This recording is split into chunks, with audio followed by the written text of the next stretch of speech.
Welcome back to my YouTube channel learning student. तो आज हम देखने वाले हैं क्लास 10th के जो बच्चे हैं उनके लिए साइंस से जैव प्रक्रम, जो कि बायो का फर्स्ट चैप्टर है।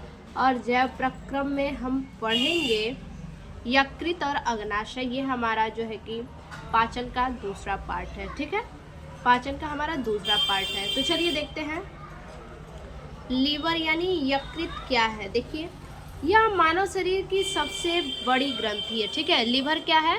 मानव शरीर की जो है कि सबसे बड़ी ग्रंथि लीवर होती है। इसको याद रखिएगा आप लोग। इसका भार लगभग 1.5 kg होता है।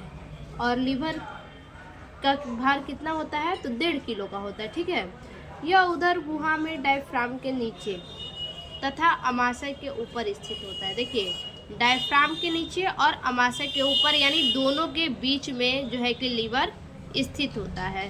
डायफ्राम के नीचे और लीवर अमाशय के ऊपर। ठीक है, मानव में यकृत में 3 पालियां होती हैं। ठीक है, मानव यकृत में कितनी पालियां होती हैं? 3 पालियां होती हैं। यकृत के अनेक बहुभुजीय पिंडकों से बनी होती है। यकृत के अनेक जो बहुभुजीय होते हैं वो पिंडकों से बनी होती है, जिसे ग्लीसन, ठीक है, जिसे ग्लीसन संपुट कहते हैं। क्या कहते हैं? ग्लीसन संपुट कहते हैं। देखिए, फिर से ध्यान दीजिए, मानव में अनेक जो बहुभुजीय होती हैं वो पिंडकों से बनी होती हैं, जिसे ग्लीसन संपुट कहते हैं। इन पिंडकों से यकृत कोशिकाओं का निर्माण होता है। ठीक है, इन पिंडकों से क्या होता है? जो यकृत कोशिकाएं होती हैं उन यकृत कोशिकाओं का निर्माण होता है। ठीक है, जिससे पित्तरस निकलता है। इससे क्या होता है? पित्तरस निकलता है। इन्हीं कोशिकाओं से, यकृत में यही कोशिकाएं जो होती हैं जिनसे क्या होता है? पित्तरस निकलता है। इन्हीं पिंडकों से, यकृत में पिंडक होते हैं और उन्हीं पिंडकों से पित्तरस निकलता है। यह पित्तरस यकृत के नीचे थाइली नुमा संरचना पित्ताशय में एकत्रित होता है। और ये जो पित्तरस होता है ये कहाँ इकट्ठा होता है? तो ये जो पित्तरस होता है ये यकृत के नीचे एक संरचना होती है थैली के समान। ठीक है, थैली के समान एक संरचना होती है जिसे पित्ताशय कहते हैं। उसी पित्ताशय में जो है कि पित्तरस इकट्ठा होता है। यह मानव शरीर में पाचन के अतिरिक्त बहुत महत्वपूर्ण कार्य करता है। ठीक है, ये मानव शरीर में क्या करता है? पाचन के अतिरिक्त भी और भी ज़्यादा महत्वपूर्ण काम करते हैं। यानी लीवर का हमारे शरीर में बहुत बड़ा योगदान है, बहुत महत्वपूर्ण भूमिका ये निभाता है। ठीक है, तो ये तो हो गया लीवर के बारे में हम जान लिए। सीधा से जानिए कि लीवर हमारे शरीर की सबसे बड़ी ग्रंथि है। इसका भार कितना है? तो 1.5 kg है। और ये डायफ्राम और अमाशय के बीच में स्थित होता है। और ये मानव में 3 पालियां में जो है कि होती है। ठीक है, मानव के जो यकृत होते हैं उनमें 3 पालियों में होती है। और इसमें क्या होता है कि इसमें पिंडक होते हैं। ठीक है, उन पिंडकों में जो है कि पित्तरस का निर्माण होता है। और ये जो पित्तरस होते हैं वो पित्ताशय में एकत्रित होते हैं। जो कि पित्तरस पित्ताशय कहाँ होता है? तो यकृत के नीचे होता है, उसी में पित्तरस एकत्रित होते हैं। ठीक, अब देखिए यकृत के कार्य। यकृत के क्या कार्य हैं? सबसे पहले है पित्तरस का स्रावण। यकृत क्या करता है? पित्तरस का स्रावण करता है। Secretion of bile juice. ठीक है, पित्तरस को बाइल जूस कहते हैं। देखिए, अमाशयी रस के अम्ल को प्रभावहीन करने के लिए जो अमाशयी रस होते हैं उनको क्या कहते हैं? अमाशयी रस के जो अम्ल होते हैं उन्हें प्रभावहीन करने के लिए पित्तरस बनता है। ठीक है, उन्हें प्रभावहीन करने के लिए पित्तरस बनता है, जो भोजन को क्षारीय बनाता है। पित्तरस क्या करता है? भोजन को क्षारीय बनाता है। याद रखिएगा, ये आपकी 1 नंबर वाले क्वेश्चन में भी पूछे जाते हैं। ठीक है, इसलिए कह रहे हैं आप लोग को कि याद रखिएगा पित्तरस क्या होता है। तो पित्तरस जो होता है भोजन को क्षारीय बनाता है। साथ ही वसा का इमल्सीकरण करता है। वसा का क्या करता है? ये इमल्सीकरण करता है। यह भोजन को सड़ने से भी बचाता है। ये भोजन को क्या करता है? जो ये वसा का तो इमल्सीकरण करता है, लेकिन साथ ही क्या करता है? पित्तरस। पित्तरस जो है भोजन को हमारे लीवर में, पेट में सड़ने से बचाता है। ठीक है, क्योंकि अगर भोजन हमारे पेट में सड़ जाएगा तो हमारा जो लीवर है वो बिल्कुल ख़राब हो जाएगा, जीवित रहना मुश्किल हो जाएगा। ठीक है, तथा हानिकारक जीवाणुओं से रक्षा करता है। यानी आपको पता हो गया होगा कि पित्तरस का श्रावण किस प्रकार से करता है। ठीक है, अभी हमने बताया कि क्या होता है कि पित्तरस जो है वो भोजन को क्या करता है? क्षारीय बनाता है, और वसा जो होते हैं, भोजन में जो वसा होता है, तैलीय पदार्थ होता है, उनका इमल्सीकरण होता है और भोजन को क्या करते हैं? सड़ने से बचाते हैं, और जो भी उसमें हानिकारक जीवाणु होते हैं उनसे रक्षा करते हैं। ठीक है, दूसरा जो कार्य है वो है हिपेरिन। ठीक है, हिपेरिन क्या करता है लीवर में? यकृत कोशिकाएं हिपेरिन नामक प्रतिस्कंदक पदार्थ का स्रावण करती है। ठीक है, यकृत कोशिकाएं जो होती हैं वो हिपेरिन नामक प्रतिस्कंदन पदार्थ का स्रावण करती है, जो रुधिर वाहिनियों में रुधिर को जमने से रोकती है। ये क्या करती है? जो हमारा ब्लड होता है उसमें ब्लड का जो रास्ता होता है उस रास्ते में ब्लड को जमने से ये रोकती है। कौन रोकता है? तो हिपेरिन रोकता है। उसके बाद तीसरा है ग्लाइकोजन का संचय। ठीक है, ग्लाइकोजन का संचय, एक्यूमुलेशन ऑफ ग्लाइकोजन। देखिए, जब पाचन के पश्चात, ठीक है, पाचन के बाद रुधिर में आवश्यकता से अधिक ग्लूकोज पहुंचता है। जब पाचन हमारे पेट में होता है, ठीक है, तो पाचन के बाद रुधिर क्या होता है? आवश्यकता से अधिक ग्लूकोज पहुंचता है। ठीक है, रुधिर में जो है कि जो हमारा ब्लड है उस ब्लड में ग्लूकोज क्या हो जाता है? बहुत अधिक पहुंच जाता है, तो वह यकृत कोशिकाओं द्वारा ग्लाइकोजन में बदल दिया जाता है। जो यकृत में कोशिकाएं होती हैं उनके द्वारा क्या होता है? उन्हें ग्लाइकोजन में बदल दिया जाता है। ग्लूकोज को ग्लाइकोजन में बदल दिया जाता है। ग्लूकोज की मात्रा अधिक होने पे इसे ग्लाइकोजन में बदल दिया जाता है। और याद रखिएगा कि कहाँ अधिक हो तो हमारे रुधिर में जब अधिक होगा तब इसे ग्लूकोज से ग्लाइकोजन में बदला जाता है। यकृत में संचित कर दिया जाता है। ठीक है, यानी यकृत में संचित कर दिया जाता है ग्लाइकोजन को।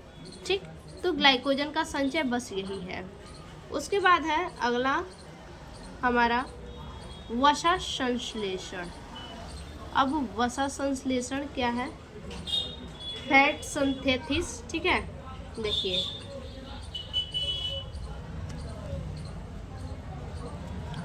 यकृत कोशिकाओं में उपस्थित ग्लूकोज की अतिरिक्त, ठीक है, जो हमारे यकृत होते हैं, जो हमारे लीवर है, उसमें जो ग्लूकोज होते हैं, ठीक है, देखिए क्या कह रहा है कि यकृत कोशिकाओं में उपस्थित ग्लूकोज की अतिरिक्त मात्रा को वसा में बदलकर वसीय उत्तकों में संचित कर देता है। यानी कहने का मतलब क्या है, जरा समझिए इसको। जो हमारा लीवर है, ठीक है, और उस लीवर में क्या होता है? ग्लूकोज होता है। ठीक है, हमारे लीवर में क्या होता है? ग्लूकोज होता है, और ग्लूकोज के अलावा जो वसा होती है, ठीक है, ग्लूकोज के अलावा जो है वसा जो होती है, ग्लूकोज के अतिरिक्त मात्रा को, जो ग्लूकोज के अलावा और भी एक्स्ट्रा जो ग्लूकोज होती हैं, जितना आवश्यकता अनुसार तो यकृत को ग्लूकोज चाहिए, ठीक है, तो यकृत आवश्यकता अनुसार ग्लूकोज ले लेता है, लेकिन उससे अतिरिक्त यानी जो अधिक ग्लूकोज जो होता है वो क्या करता है? वसा में बदलकर वसीय उत्तकों में संचित कर देता है। ठीक है, ग्लूकोज क्या होता है? एक्स्ट्रा ग्लूकोज वसा में बदल जाता है, और वसा में बदल के क्या करता है? जो वसीय उत्तक होते हैं, ठीक है, वसा वाले जो उत्तक होते हैं उसमें संचित कर देता है। अब देखिए, ये तो वसा संश्लेषण हो गया। उसके बाद अगला है हमारा पित्त वर्णक का उत्सर्जन, एक्सक्रीशन ऑफ बाइल पिगमेंट। ठीक है, पित्त वर्णक का उत्सर्जन। देखिए, पित्त लवण तथा पित्त वर्णक का उत्सर्जन भी यकृत द्वारा ही होता है। ठीक है, जो पित्त लवण होते हैं, ठीक है, पित्ताशय में पित्त लवण होते हैं, ठीक है, और पित्त वर्णक भी होते हैं। ठीक, तो ये दोनों जो है कि उत्सर्जन वर्णक का उत्सर्जन भी यकृत द्वारा होता है। इन दोनों का उत्सर्जन कहाँ किसके द्वारा होता है? तो यकृत के द्वारा होता है। पित्त, लवण एवं वर्णक वास्तव में लाल रुधिर कणिकाओं के उत्सर्जी पदार्थ होते हैं, जिन्हें यकृत लीवर से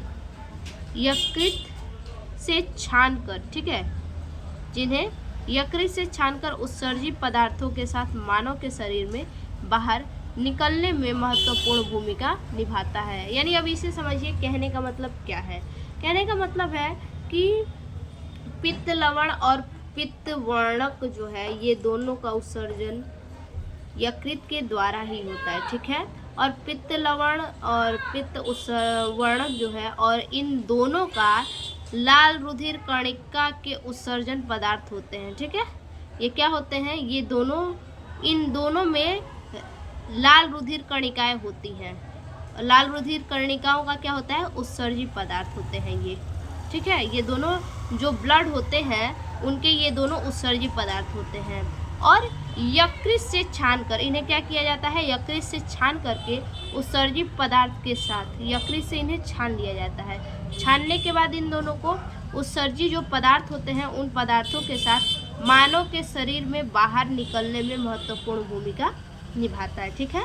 मानव के शरीर से जो बाहर अपशिष्ट पदार्थ निकलता है उसी को बोला है कि उसे बाहर निकालने में महत्वपूर्ण भूमिका ये निभाता है।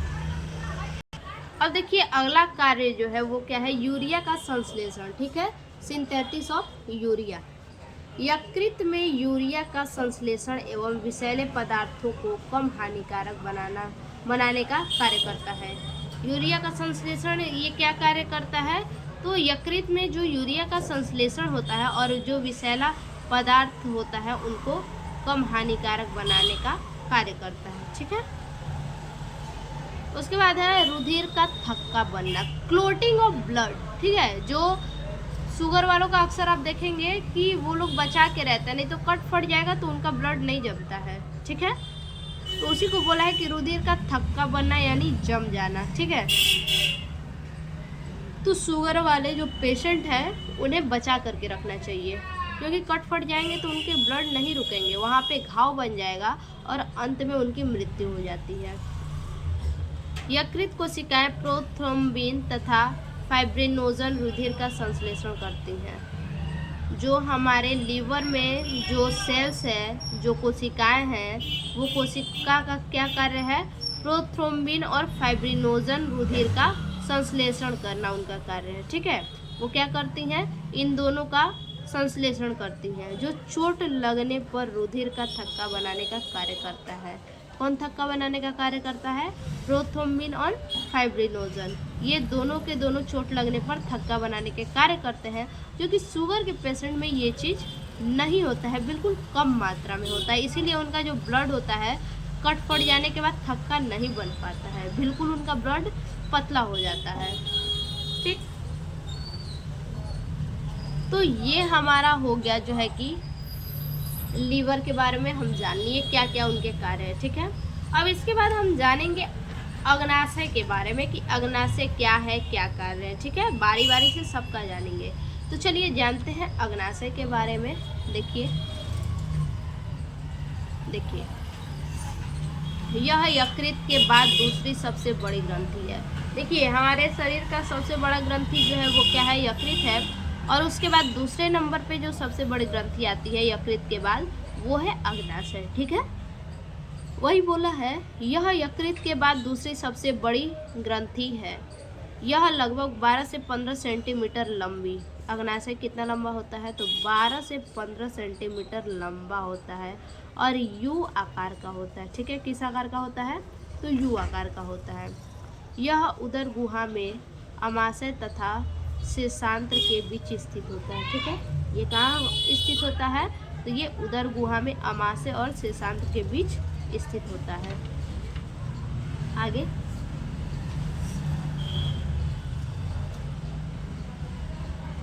सामान्य व्यक्ति में इसका भार, जो देखिए जो सामान्य व्यक्ति है, जो नॉर्मल इंसान है, उसमें अग्नाशय का भार 60 से 90 ग्राम होता है, ठीक है।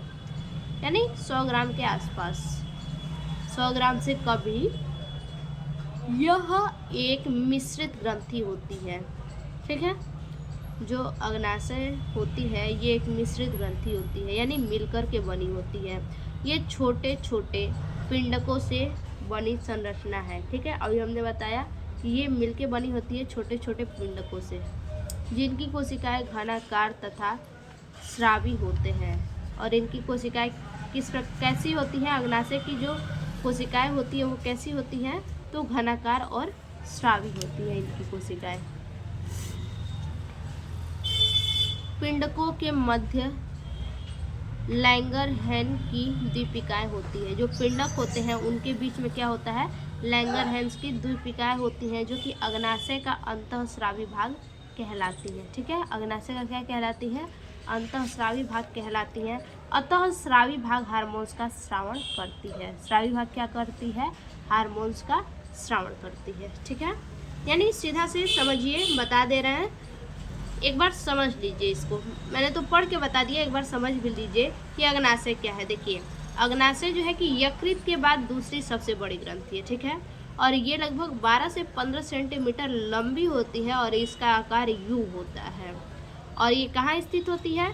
तो उदर गुहा में अमाशय तथा शेषांत्र के बीच में ये स्थित होती है। ठीक, जो अमाशय होता है हमारा और शेषांत्र होता है, इन दोनों के बीच में स्थित होती है। और एक स्वस्थ मनुष्य में इसका जो भार होता है वो 60 से 90 ग्राम भार होता है। ठीक है, और ये मिश्रित ग्रंथि है। मिश्रित ग्रंथि का मतलब क्या है? कि छोटी छोटी कोशिकाओं से मिलकर बनी होती है, जैसे छोटे छोटे पिंडकों से मिलकर बनी होती है। और इनकी जो कोशिकाएं होती है वो घनाकार होती हैं, बिल्कुल घन में होती है। ठीक है, घनाकार और स्रावी होती है। और पिंडकों के मध्य में लैंगरहैंस की दीपिकाएं होती हैं और अग्नाशय का अंतःस्रावण भाग भी कहलाती है। ठीक है, ये क्या कहलाती है? अग्नाशय का अंतःस्रावण भाग भी कहलाती है। अतः स्रावी भाग हार्मोन्स का स्रावण करती है। ठीक है, तो ये तो हो गया अग्नाशय।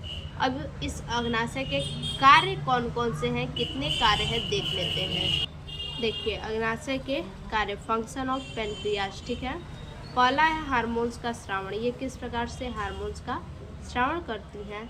Secretion of hormone. देखिए, अग्नाशय की लैंगरहैंस की दीपिकाओं में, ठीक है, अग्नाशय के लैंगरहैंस की दीपिकाओं में उपस्थित बीटा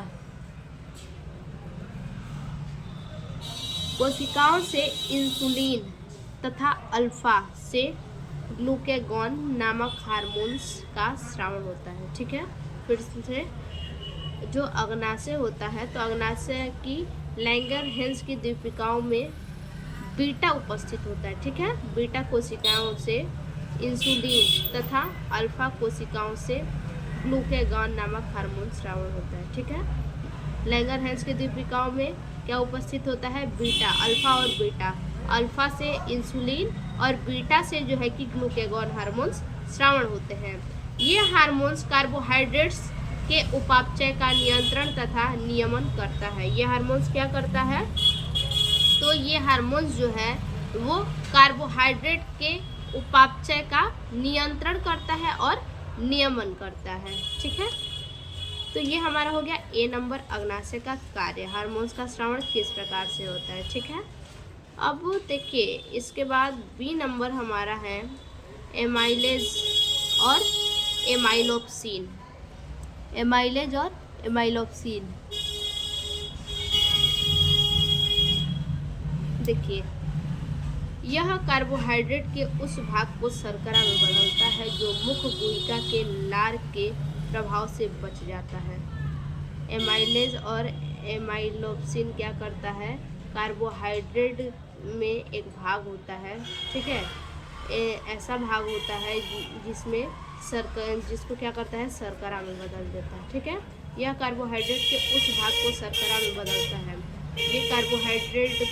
ये कार्बोहाइड्रेट के ऐसे पार्ट को, ऐसे भाग को शर्करा में बदलता है जो क्या करता है? हमारा जो मुख है उस मुख गुहिका के लार्वे के प्रभाव से बच जाता है। ठीक है, उसके बाद सी नंबर हमारा है लाइपेज या स्टीएप्सिन। ठीक है, लाइपेज या स्टीएप्सिन जो भी आप कह लीजिए। देखिए ये क्या है? तो यह भोजन में उपस्थित वसा को वसीय अम्लों में परिवर्तित कर देता है। ठीक है, ये क्या करता है, भोजन में जो वसा उपस्थित होते हैं, ठीक है, जो भोजन में वसा होते हैं उन वसा को वसीय अम्लों में परिवर्तित कर देता है। ठीक है, जो रुधिर तथा लसिका द्वारा अवशोषित कर लिया जाता है। किसके द्वारा अवशोषित किया जाता है, तो रुधिर यानी ब्लड के द्वारा और लसिका के द्वारा अवशोषित कर लिया जाता है। ठीक है, तो ये हमारा है लाइपेज का अग्नाशय में जो कार्य है। उसके बाद अगला कार्य जो है डी नंबर, वो है ट्रिप्सिन या काइमोट्रिप्सिन। ठीक है, ट्रिप्सिन या काइमोट्रिप्सिन, ये भी अग्नाशय में कार्य करता है। देखिए क्या कार्य करता है, इसके द्वारा प्रोटीन का पाचन होता है। ठीक है, अग्नाशय में ट्रिप्सिन होता है और इसी ट्रिप्सिन के द्वारा क्या होता है, अग्नाशय में प्रोटीन का पाचन होता है और ये अमाशय में हुए प्रोटीन के आंशिक पाचन को पूर्ण करने में सहायक होता है। अमाशय में जो प्रोटीन का पाचन होता है, आंशिक मतलब थोड़ा बहुत जो पाचन होता है उनको पूर्ण करने में सहायक होता है। ठीक है, पूरी तरह से पाचन उनका करने में सहायक होता है। तो ये हमारा हो गया लीवर और अग्नाशय के कार्य। ठीक है, तो फिर से मिलते हैं ऐसे एक और नए वीडियो में, तब तक के लिए धन्यवाद।